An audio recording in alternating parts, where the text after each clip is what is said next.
Since late 2023, investigators with the Eugene Police Department believed approximately 21 Eugene burglaries were the work of an Asian American targeted burglary ring. There had been similar crimes occurring across the United States and the I-5 corridor. These burglaries gained traction again in 2024, then specifically back in June of this year. During this time, Governor Tina Kotek reversed an earlier decision she made and agreed to fund the extradition of a suspect that had been linked to the burglary ring. Initially, the governor's office covers the cost of returning felony suspects to Oregon, but they declined, causing a public outcry from local leaders and residents.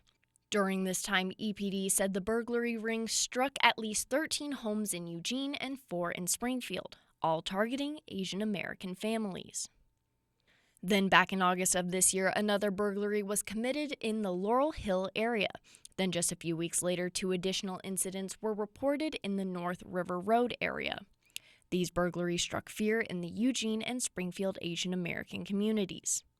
Then in October, a burglary of a Bethel home occurred.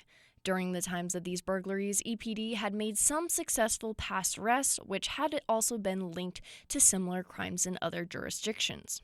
What I would say, though, is we believe that these are just the workers. These are the ones that are well-financed. We believe that they're provided with vehicles to do this work.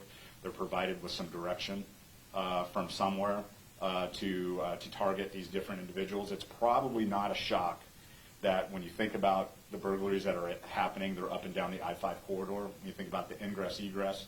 In my council work session, I talked about the vulnerability of having Eugene on the I-5 corridor, how easy it is to get in and out of town, the access to our city. Is super easy. I saw that when I was working up in the Corvallis area. I saw that when I was working up in the Portland area. It's just known. I-5 corridor cities have a higher propensity for certain types of crime because of the access to the freeway. And so I think in that way it's targeted. But we do think that there's more to it. This is just not a smash and grab. This is not 7 people in our community doing a smash and grab burglaries that we just couldn't find.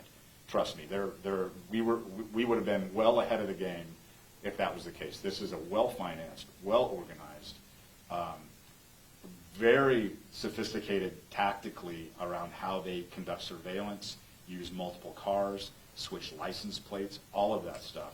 And those are some of the contributing factors that makes it hard for us to play catch-up until we can. And then the minute we got that piece of information that put us actually ahead of the game for the first time in this investigation, you saw how quickly we were able to bring this to resolution. During these burglaries, suspects were described as screening or surveilling potential victims, then breaking into homes while residents were at work. Their methods included pretending to make pizza deliveries, posing as gardeners, or delivery drivers. Some reports indicate their use of signal jammers, disconnecting Wi-Fi, and cutting power. Then on October 9th, EPD arrested 7 suspects involved in the October 6th Bethel burglary. We're going to claim the win on the October 6th burglary right now. I'm hopeful that we'll be able to clear other cases, but that's part of the ongoing investigation is we have to be able to connect those dots. But I'll take this win for right now. EPD said in a press conference after the arrests were made, during their investigation, they acquired a video that captured a person posing to be a pizza delivery driver. Then shortly after, all the cameras malfunctioned. They then began to search for the vehicle in the footage using license plate readers known as flock cameras. Those cameras, which were very controversial at the time and still are, revealed that the car had been spotted in Eugene. If you've been paying attention to the way ALPR works, what it is it's a camera, a fixed camera that takes a still photograph of a vehicle and its rear plate at a moment in time on the open public roadway. All of them are pointed at an intersection or on a roadway. And then it's up to us as investigators to say this vehicle was last seen in this particular area, knowing that it may be in the area but not knowing where it was. And it was some great work by patrol and investigators to canvass a likely area to find this vehicle at our location on Skyline. And from there, we were able to make some confirmation. So it was the ALPR technology originated in Eugene. What I will say, though, is the other jurisdictions up and down the I-5 corridor that also have this technology were instrumental in helping us place the suspect vehicles. Like I said, we seized 4 vehicles. There were 4 different vehicles used in this whole operation by these suspects. Being able to place these vehicles at moments in time in these different communities are so critical to the successful prosecution. So I'll tell you that ALPR technology up and down the I-5 corridor was instrumental in confirming what we thought we were seeing, and will also be really important in the prosecution. EPD located the vehicle in South Eugene on October 8th. Then on October 9th, EPD watched the vehicle and followed it north to several other cities, including Corvallis, Salem, and Kaiser, where it was joined by 2 other vehicles. One vehicle out of the 3 was believed to be connected to a robbery of a residence in West Salem. They then traced the suspects to an Airbnb in the 2400 block of Skyline Boulevard in Eugene. Once police secured a search warrant, EPD SWAT served it.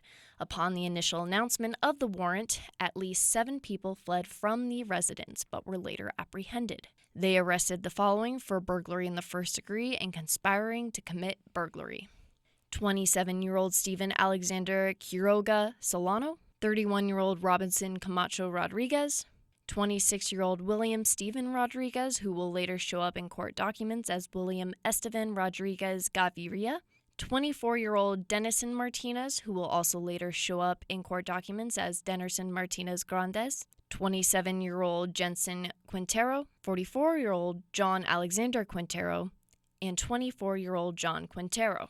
Later in the month, the Asian American Council of Oregon hosted a public safety forum to provide an opportunity for community leaders to hear directly from law enforcement and government officials about what was happening and how they could continue to protect themselves. Then, on October 15th, 2 people who had been released from the Lane County Jail who were connected to the burglary ring were detained by ICE. A security sergeant who was working in the jail noticed on their security cameras just after 5 p.m. a fight break out in the lobby. Prior to this fight, at 5 p.m., Robinson Camacho Rodriguez was released from the jail according to the jail's release roster. In a note sent out to the Lane County Sheriff's Office about the incident, the security sergeant said when reviewing previous footage, they saw someone believed to be approached and taken into custody just outside of the jail's lobby in the courtyard. Then at 5:08 p.m., William Steven Rodriguez was released. According to the note, the person who had been released looked outside and saw ICE agents, then sat back down on the bench located in the lobby. 2 attorneys had approached to exit to leave for the day, but had to wait for the doors to open by the jail central control, due to the jail closing and locking the doors at 5 p.m. When the doors opened, one of the attorneys stepped out, then ICE agents held the door open and they entered the building. They approached the person on the bench and tried to handcuff them. That person then sprinted for the door. Then the agents tackled him to the ground. They scuffled, but eventually they were able to handcuff him and escort him out. No one had called to ask about the status of the suspect detained prior to the release. A EPD detective who initially arrested the suspect was notified, but that was a common practice according to Lane County Sheriff's Office. As of Thursday, 2 of the 7 individuals charged in the burglary ring, Denison Martinez-Grandas and William Estevan Rodriguez Gaviria, made their first appearances in court. Rodriguez Gaviria made an appearance in the District of Arizona. According to court documents, the statements made in court in early October for Martinez-Grandas and 6 others burglarized homes in Oregon and in Washington by traveling from state to state, staying in short-term rentals secured by Martinez-Grandas. During the search warrant of the Airbnb they were staying in, Eugene detectives discovered money and property believed to be from the residence they had burglarized. They also searched the devices in the rental, which revealed additional evidence of the conspiracy, including sending and receiving burglary-coordinated surveillance communications and shared messages highlighting the burglary targets from the preceding days.